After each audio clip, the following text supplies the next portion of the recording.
Hello बच्चों, CET का exam जो है वो नजदीक आ चुका है। इसीलिए आज का जो वीडियो है बहुत ज्यादा इंपॉर्टेंट होने वाला है सबके लिए।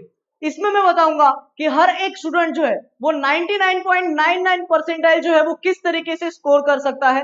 कुछ चीजें जो बताऊंगा वो आपको नोट डाउन करनी है और वो इंप्लीमेंट करनी है सो दैट आपका भी इतना स्कोर जो है वो इजीली आ सकता है। सबसे पहले हम लोग स्टार्ट करते हैं मैथ्स से। और मैथ्स की जब हम बात करते हैं तो यहाँ पे आपको कुछ टॉपिक्स जो है वो कवर करने ही करने हैं जो कि बहुत ज्यादा जरूरी है। और किस तरीके से करने हैं वो मैं आपको यहाँ पे बताऊंगा। सबसे पहली चीज, आपको सबके चैप्टर्स जितने भी चैप्टर्स है आपको वहां पे आपको क्या करना है, उनकी फॉर्मूला की एक शीट बनानी है और वो फॉर्मूला की शीट को रिवाइज करना है। बिकॉज फॉर्मूला याद रहेगा तो आप आगे क्वेश्चन जो है वो इजीली सॉल्व कर सकते हो। तो फर्स्ट थिंग आपको करना है, हर एक चैप्टर का फॉर्मूला का एक शीट बनाना है। उसके बाद आपको टेक्स्ट बुक में जो सॉल्व एग्जांपल्स दिए हैं वो सॉल्व एग्जांपल्स आपको प्रैक्टिस करने हैं। सॉल्व एग्जांपल होने के बाद एक्सरसाइज के क्वेश्चंस प्रैक्टिस करने हैं।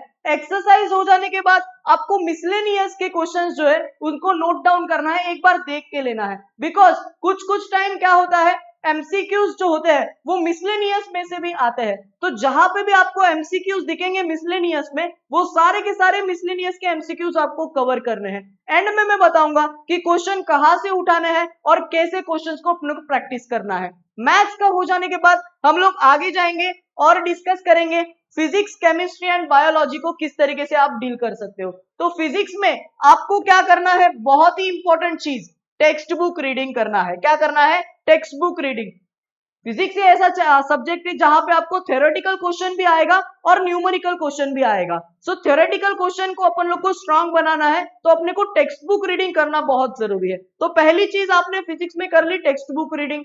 टेक्स्ट बुक रीडिंग के बाद आप टेक्स्ट बुक जब रीड करोगे तो बहुत सारे डेरिवेशंस आएंगे। डेरिवेशंस के एंड में आपको फॉर्मूलाज मिलेंगे। वो फॉर्मूले का भी आपको एक शीट बना के लेना है। फॉर्मूले का शीट बनाने के बाद सबसे ज्यादा इंपॉर्टेंट जो होता है वो सॉल्व न्यूमेरिकल होता है। क्या होता है, सॉल्व न्यूमेरिकल।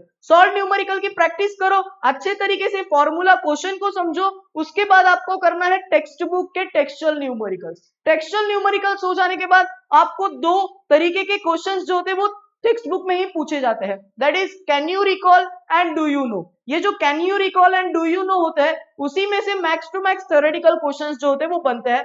जब मैं फिजिक्स की बात करूंगा तो फिजिक्स में भी, केमिस्ट्री में भी, एज वेल एज बायोलॉजी में भी। अब हम लोग डिस्कस करेंगे कि केमिस्ट्री में आप कौन से पॉइंट्स के ऊपर फोकस कर सकते हो।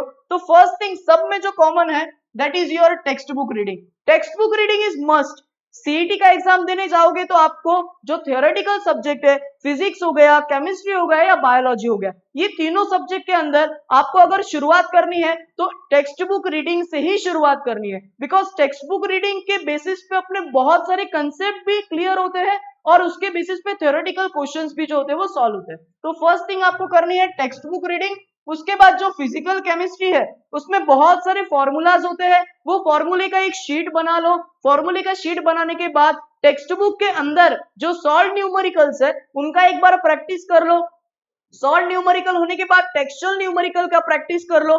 टेक्सचुअल न्यूमेरिकल होने के बाद, फिजिकल केमिस्ट्री खत्म होने के बाद हम लोग आ जाएंगे ऑर्गेनिक केमिस्ट्री के ऊपर, जहां पे मैक्सिमम आपके क्वेश्चन जो होते हैं वो बनते हैं। ऑर्गेनिक की जब मैं बात करूंगा तो जितने भी इंपॉर्टेंट नेम रिएक्शंस है उनको प्रैक्टिस करना ही करना है। और उसके साथ साथ ऑर्गेनिक केमिस्ट्री में आपको कन्वर्जन एंड रिएजेंट्स का यूज करके different different reactions, textual reactions जो है वो दिए रहते हैं। तो जितने भी टेक्सचुअल रिएक्शंस है वो सबका प्रैक्टिस करना है। और इतना होने के बाद आपको can you recall and do you no जो क्वेश्चंस आपको टेक्स्ट बुक में दिए हैं उसके ऊपर फोकस करना है। बिकॉज ये बहुत ज्यादा जरूरी होता है। आप पीवाईक्यूज उठा के देख लो, जितने भी पीवाईक्यूज आपको दिखेंगे उसमें कहीं ना कहीं पे can you recall and do you no के क्वेश्चंस आए हुए मिलेंगे। इतना होने के बाद आपने केमिस्ट्री में जो जो चीजें बताई वो मैंने कर ली। अभी उसके बाद क्या करना है सर, तो उसके बाद इनऑर्गेनिक केमिस्ट्री में बहुत ज्यादा इंपॉर्टेंट जो आपके ट्रेंड्स होते हैं और ट्रेंड्स के साथ साथ कुछ कुछ एक्सेप्शंस होता है, तो वो ट्रेंड्स एंड एक्सेप्शन को अच्छे से प्रैक्टिस करो।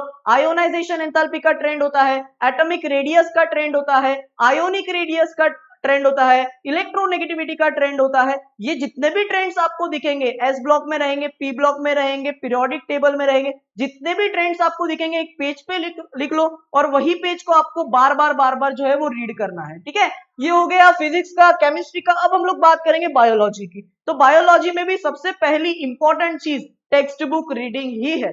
देखो टेक्स्ट बुक रीडिंग के ऊपर मैं क्यों इतना फोकस कर रहा हूं, बिकॉज हमेशा याद रखना टेक्स्ट बुक रीडिंग से ही मैक्सिमम थ्योरेटिकल क्वेश्चंस आपके सॉल्व होने वाले हैं, और स्पेसिफिकली एमएसटी सीईटी के। तो यहाँ पे टेक्स्ट बुक रीडिंग कर लिया। टेक्स्ट बुक रीडिंग के बाद आपको क्या करना है, जितने भी डायग्राम्स आपको बायोलॉजी के टेक्स्ट बुक में दिए हैं वो सब डायग्राम्स को प्रैक्टिस करना है, उनकी जो लेबलिंग्स है उनको प्रैक्टिस करना है, because most of the time biology में क्वेश्चन लेबलिंग के बेसिस पे ज्यादा पूछा जाता है।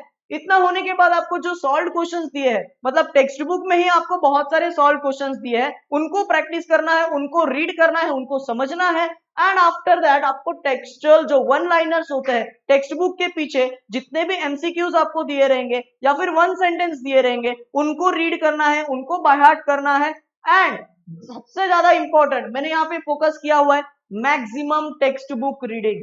जितना ज्यादा टेक्स्ट बुक रीडिंग करोगे उतना ज्यादा आपको पेपर में क्वेश्चन सॉल्व करते हुए वक्त बेनिफिट होगा। और एक चीज मैं बताऊंगा आपको एंड में कि आपको क्वेश्चंस जो है वो कहां से प्रैक्टिस करने हैं। देखो बच्चों हमेशा याद रखो, कोई भी एग्जाम आप उठा के देख लो, कोई भी एग्जाम, उसमें सबसे ज्यादा इंपॉर्टेंट रोल जो प्ले होता है क्वेश्चंस का वो होता है पीवाईक्यूज का। सो सबसे ज्यादा फोकस अपने को रखना है पीवाईक्यूज के ऊपर। जितने ज्यादा पीवाईक्यूज आप सॉल्व करोगे, मैं एक टारगेट देता हूं आपको, मैक्सिमम हम लोग को एक चैप्टर का 100 पीवाईक्यूज तो करना ही करना है। 100 पीवाईक्यूज अगर किसी भी चैप्टर का आप कर रहे हो तो ऐसा समझ लो कि वो चैप्टर आपका क्रिस्टल क्लियर जो है वो हो चुका है।